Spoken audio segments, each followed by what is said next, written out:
2017 में भारतीय जनता पार्टी का कैंडिडेट था, जी ऑफिशियल कैंडिडेट था। जी और अभी भी मैं भारतीय जनता पार्टी का वरिष्ठ नेता हूँ। जी। मैं टिकट के लिए अप्लाई करूँगा और इलेक्शन साथ में लड़ूंगा। सर एक चीज़ और उठी है कि लोग जनता का ये भी आरोप है कि अब जो सरकारें हैं वो ओपीएस का मुद्दा हम ले लें, ओल्ड पेंशन स्कीम का, तो एक बात और उठी है कि विधायकों की और मंत्रियों की जो पेंशन है उसको भी बंद करने की कहीं न कहीं जनता मांग उठा रही है। इसके क्या आप क्या कहना वर्तमान विधायक हैं वो ये भी कहते हैं कि उन्होंने जो मकरेडी में एक उप तहसील उन्होंने दी है, चौंतड़ा में इन्होंने एक हेल्थ सेंटर दिया है और लड़भड़ोल में आईटीआई दी है और ऐसे बहुत सारे काम वो गिनाते हैं, जैसे जोगिंद्रनगर में बस डिपो तो जोगिंदरनगर में एक बहुत बढ़िया स्टेडियम हो, इंडोर स्टेडियम हो, खेल के मैदान हो, जी बिल्कुल। उसके लिए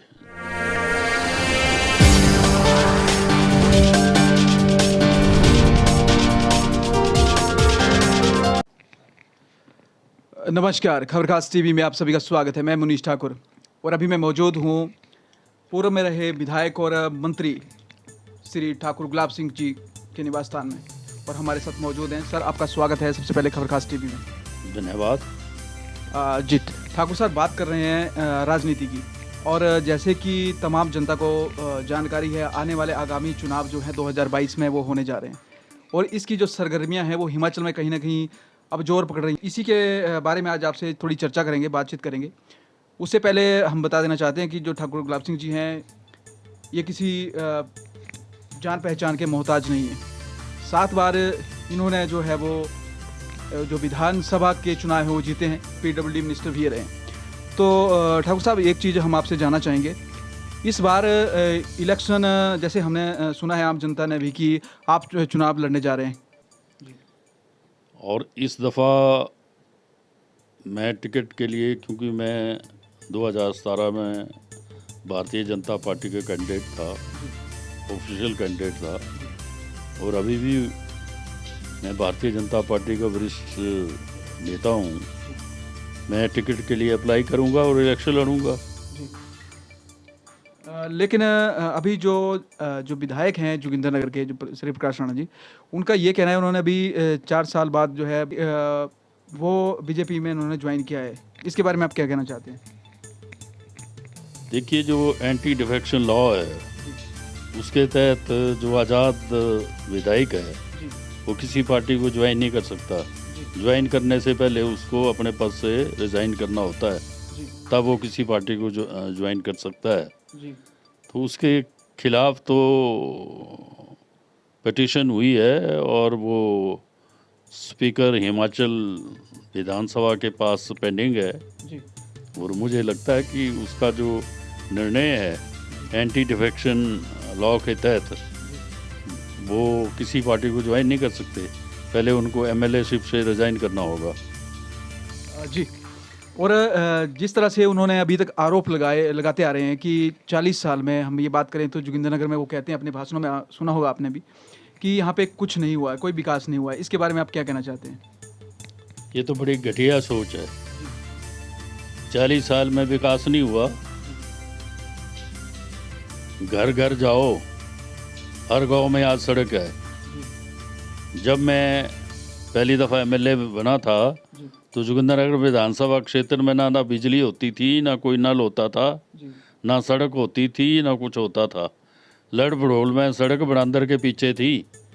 आज जाओ, लड़भड़ोल के हर गांव में सड़क है। आज ऊटपुर में भी सड़क है, आपके खद्दर में सड़क है, तुला में सड़क है, कुड्डी में सड़क है, कोलंग में सड़क है।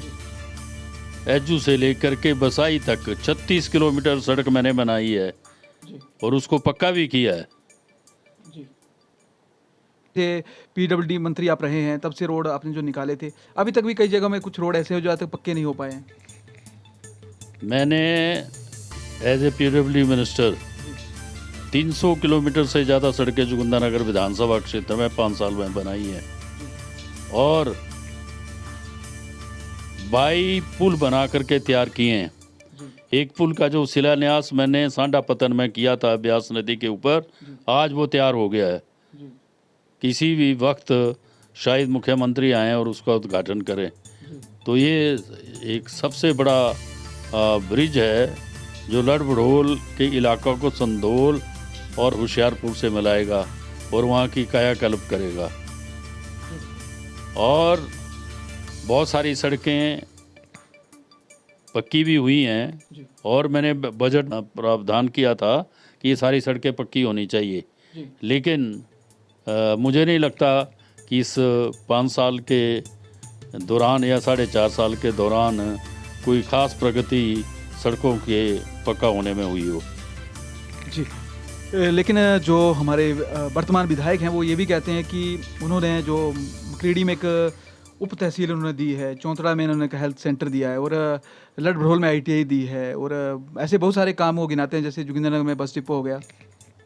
ये उन्होंने नहीं दिया, ये हमारे जो प्रशस्ति पत्र था हमारा, उसके अनुसार जो हमने माननीय मुख्यमंत्री से मांग की थी, ये तो आज़ाद थे, तो हमारे कहने से हुआ है। किनकी क्या उपलब्धि है? तो अब ये मान के चले कि आप इस इलेक्शन में आप चुनाव भी लड़ेंगे और बीजेपी से ही आप चुनाव लड़ेंगे। बिल्कुल।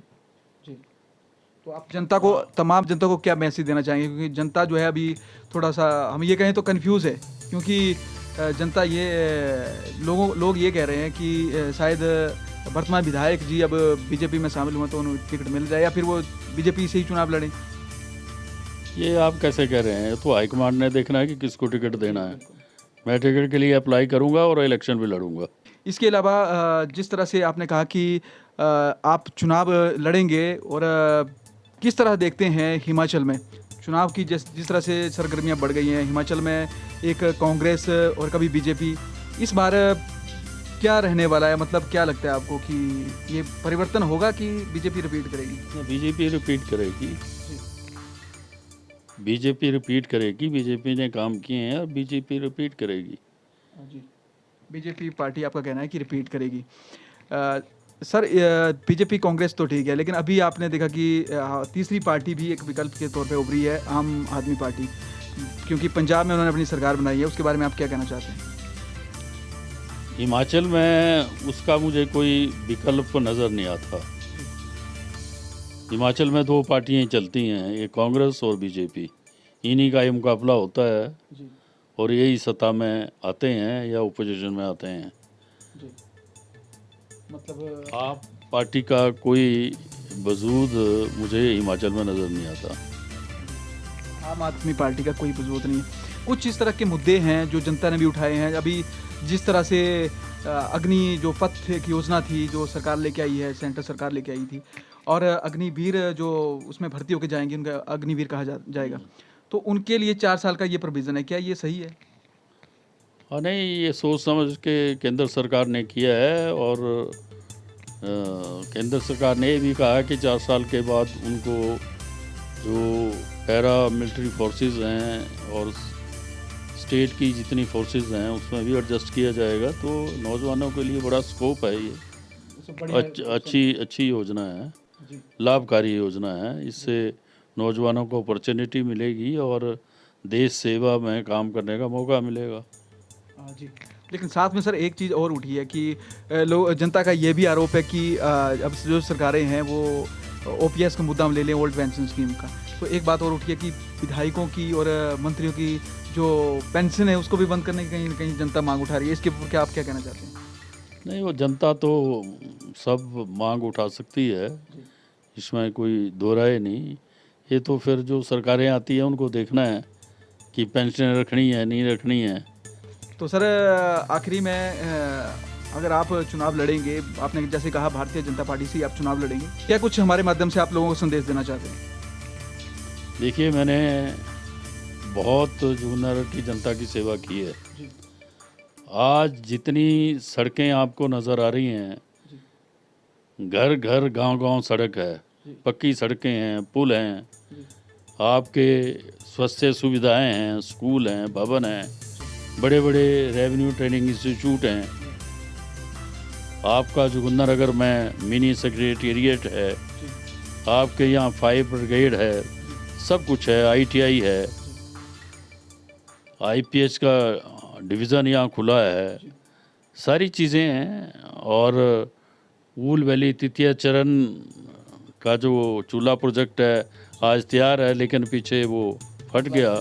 मुझे लगता है कि इसमें कमी रही है इलेक्ट्रिसिटी बोर्ड की, उसको पूरा करें। और एक अन्य प्रोजेक्ट ध्रुवल के पास बनना है, हम उसका काम शुरू करवाएंगे। 291 मेगावाट का है वो, और पलौन नाम से उससे शुरू करवाएंगे, और उससे लोगों को हज़ारों नौजवानों को रोज़गार मिलेगा और जोगिंदरनगर की तरक्की के लिए काम करेंगे। यदि जी ठाकुर साहब, यदि आप जैसे आपको बीजेपी का टिकट मिलता है इस बार, और अगर आप जीत के आते हैं सत्ता में, तो क्या आपके कुछ ऐसे काम हैं जो उनको मुख्य प्रमुखता से आप करना चाहेंगे जोगिंदरनगर के लिए? आपकी नज़र में ऐसे कौन से काम हैं जो शेष बचे हैं? प्रोजेक्ट का काम, वो जो मैंने आपको कहा पलौन का, इसका काम शुरू करवाऊंगा।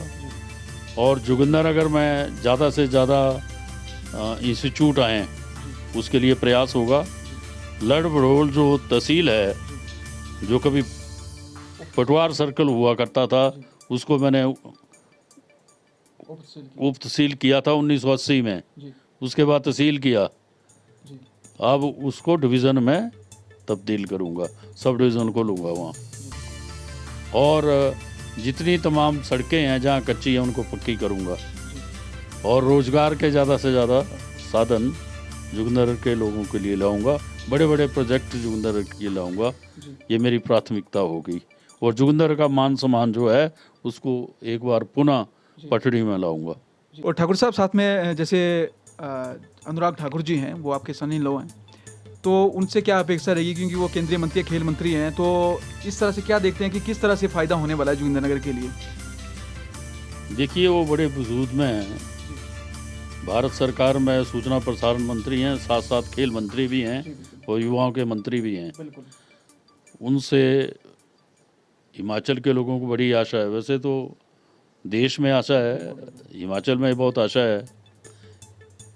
खेलों को प्रोत्साहन करने के लिए मैं उनसे जब भी सत्ता में आऊँगा या एमएलए बनूँगा, या एमएलए अभी भी अगर वो आते हैं, तो जोगिंदरनगर में एक बहुत बढ़िया स्टेडियम हो, इंडोर स्टेडियम हो, खेल के मैदान हो, उसके लिए उनसे अनुरोध करूंगा। और मुझे आशा है कि युवाओं की भावनाओं को देखते हुए वो जरूर जोगिंदरनगर का ख्याल रखेंगे और यहाँ खेल के मैदान और इंडोर स्टेडियम वगैरह के लिए वो अपनी मदद करेंगे।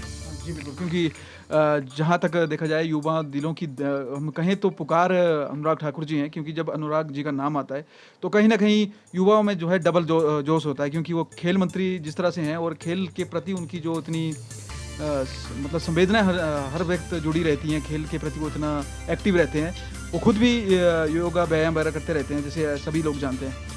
तो बहुत फ़ायदा होने वाला है जोगिंदरनगर को यदि उनका आशीर्वाद भी जोगिंदरनगर के साथ रहता है। तो यह आपने बिल्कुल कहा कि वो काफ़ी एक्टिव रहते हैं, और पीछे भी जब वो उन्होंने हिमाचल का दौरा किया और जोगिंदरनगर को होते हुए कांगड़ा गए, तो यहाँ हज़ारों लोगों ने उनका स्वागत किया, युवाओं ने तो बढ़ चढ़ के स्वागत किया।